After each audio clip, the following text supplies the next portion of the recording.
Welcome, everyone, to Scaling with People podcast. I'm excited to have Chris Piche with me today. He is a computer scientist and technology entrepreneur, born and raised in Canada. He's an expert in distribution networking, scalable video, and computer vision technologies. Chris has developed technologies and products including AT&T TV, BlackBerry Video, Polycom Video, and STUN/Turn/ICE. I'll have to learn more about that. He also has been awarded Best of Internet World, Canada's Top Young Leader, and Top 40 Under 40. Chris is now the founder of Smarter AI, the leader in AI cameras and enablement software. Well, welcome, Chris. Excited to have you on the call today. And really in regards to learning from you, what your experience has been in building your company, Smarter AI. Thanks for having me, whenever. Yeah, absolutely. So tell me, how big is your company right now? So our company is about 60 people. We're still fairly early stage, so mostly engineers, sort of 45 to 50 engineers, and then a few marketers and a few administrative people. Excellent. And how long have you been in the business? When did you create your company?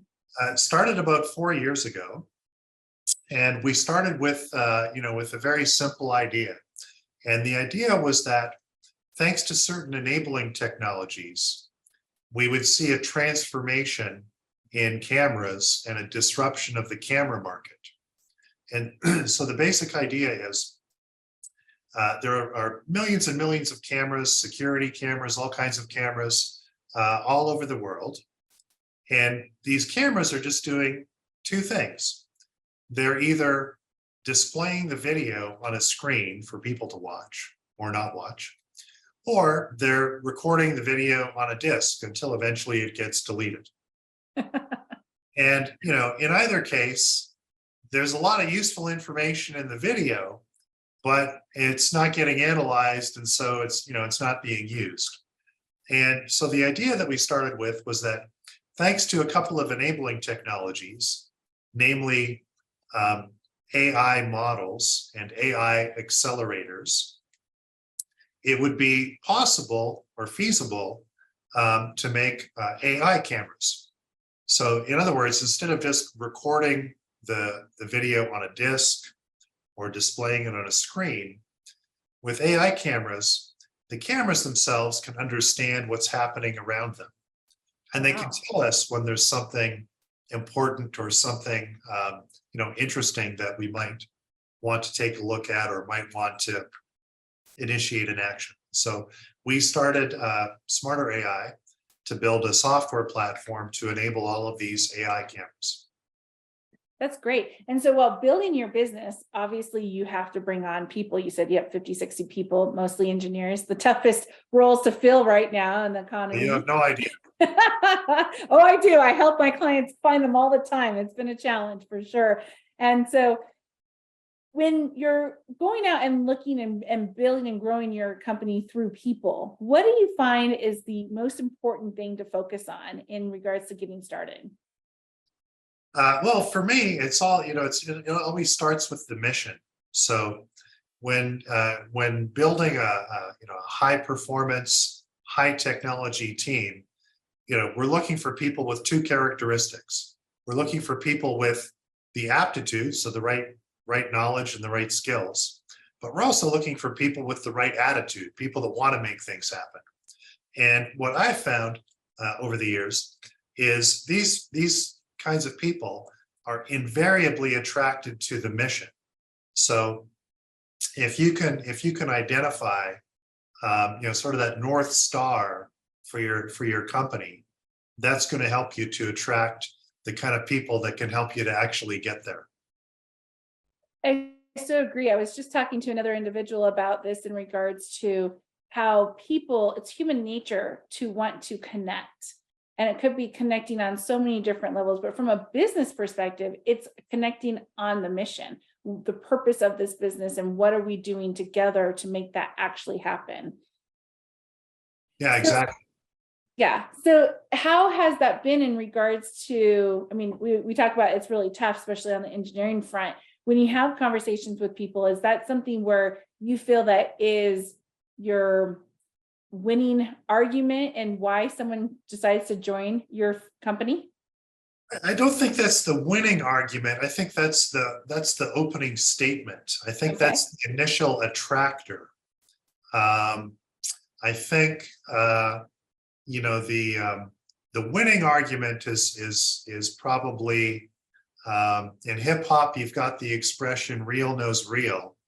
In our business, our version of that is A players attract other A players, and so once somebody is attracted by the mission, the next thing that they're going to look at is, okay, who else is on this team? Who am I going to be? Who am I going to be working with? And so it's important, or I found that it's important as you're building your team to be very disciplined about your hiring decisions. And sometimes it can be tempting to take a bit of a shortcut. But in the long run, the more disciplined you are about the hiring, the more successful you're going to be in terms of team building.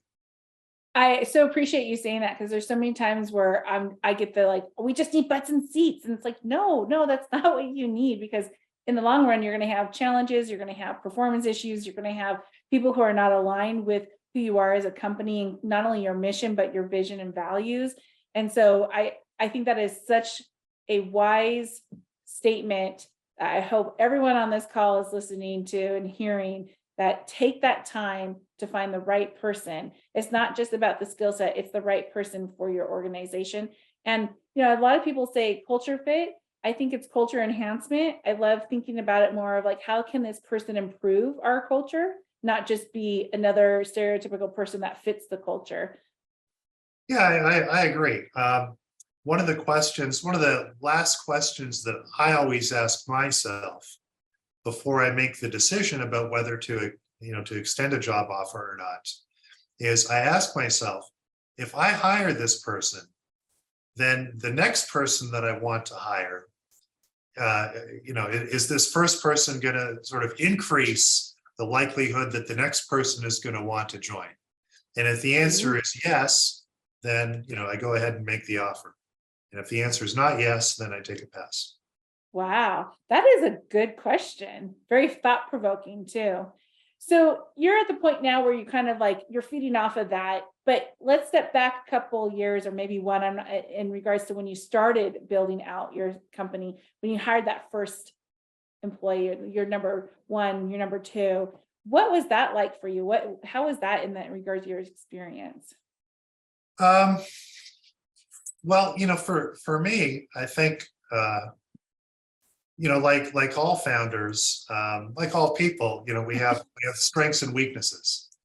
And, I think for me, one of my strengths is that I can do most of the jobs in a software company or in a technology company. I can do the design, I can do the development, I can do the marketing, I can do the selling, I can do a little bit of everything. And so, I still remember, 4 years ago when I started, I was sitting for the first month or two, I was sitting by myself in an office that was probably, I don't know, 200 or 300 square feet. And I was doing exactly that. I was doing the design and the development and the marketing and the selling. And then as I started to build the team, one of the criteria was, and still is, I'm looking for people that can do whatever it is that you do. You have to be able to do it a little bit better than me. And if you can do it a little bit better than me, then that's an improvement for the team and for the company. So back in the early days when we were doing the first few hires, I was just basically looking for people that could do a better job of developing or marketing the software than I could. I love it. That's so great. And it's challenging, especially as a founder and someone with your experience and knowledge, to be able to say, okay, I need to let this go and let someone else own it, and not maybe, and doing it better. Yes. But maybe in the sense of doing it better because they focused on it 100%. Whereas you are focused on everything, this person can focus on one thing. How did you decide who was going to be your first hire? Well, I was fortunate that this is I think the third software company that I've founded, and so I was able to call in some favors from some people that had worked for me in previous companies. And so I think the first two hires, one was an engineer who had worked for me previously, and another was um, an office manager who had worked for me previously. So you kind of already had that built up, because a lot of the people I interact with, they get to that point of like, it's time for me to make my first hire, and I'm not sure how to figure out who that should be, right? Like I've had conversations with CEOs where it's like, should it be an operations? Should it be more marketing? And I've always kind of coached them as like, what is the thing that you're working on that you don't enjoy doing? And or that you feel like, oof, I'm scrounging to make this work, but it's not really my forte. It's not my expertise. And that's kind of like, that's your first role. That's how I've always taken it. Is Yeah, that, do you see it that way, or do you see it yeah, differently? I think I do. I use slightly different words, but I think to describe the same thing. When I'm hiring people, it's exactly like you said. I'm either looking for somebody that can do something really important and really valuable for my company and do it as well as anybody in the world, or I'm looking for somebody that can take something off of my plate. And so I can focus a little bit more on something that is maybe more mission critical, or where my skill set can help the company more. So kind of going back to the beginning of our conversation, you were talking about it's building a mission oriented team. So tell me a little bit about how you did that for your company. Well, it really wasn't that it really wasn't that difficult for a smarter AI. So we make a software platform for AI cameras. The first market that we're focusing on with our cameras is the transportation market, so vehicle cameras. And there's something really I don't know, in one level interesting, and on another level deeply concerning, going on our roads these days. So if you or I or one of our friends, was going out, for dinner, maybe have a couple of drinks after dinner, of course, all of us would do the responsible thing. We'd get a designated driver, we'd call an Uber, a taxi, whatever it is. We would all make arrangements because that's just the responsible thing to do. Yep. And what a lot of people, I think a lot of people are vaguely aware of it, but there's not enough attention on it. Complacent and distracted driving, Hmm. mainly people, driving around with their head buried in their phone, now kills just as many people as impaired driving. So Wow. in terms of scale, it's basically identical to impaired driving now. And the same people, you and me, probably a lot of people we know, the same people that would absolutely take steps to drink responsibly, so as to not drink and drive and endanger ourselves, our friends, our families, the other people on the roads. The exact same people think absolutely nothing of barreling through a school zone, with their head buried in their phone, right? Hmm. And so, anyway, getting back to the mission, our mission at Smarter AI is to make our roads safer. Right? We want zero fatalities on the roads, and that's something that we can accomplish with our vehicle cameras. So I that's our love that. mission: make the roads safe, and that's something that that's something that resonates with everyone, whether you're Mhm. somebody who may be guilty of doing this from time to time, whether you're somebody who um, is driving on the roads, and you don't want to be the victim of a collision, or whether you're just a parent and your kids are walking down the sidewalk or riding their bicycle or whatever it may be, and we all want the roads to be safe.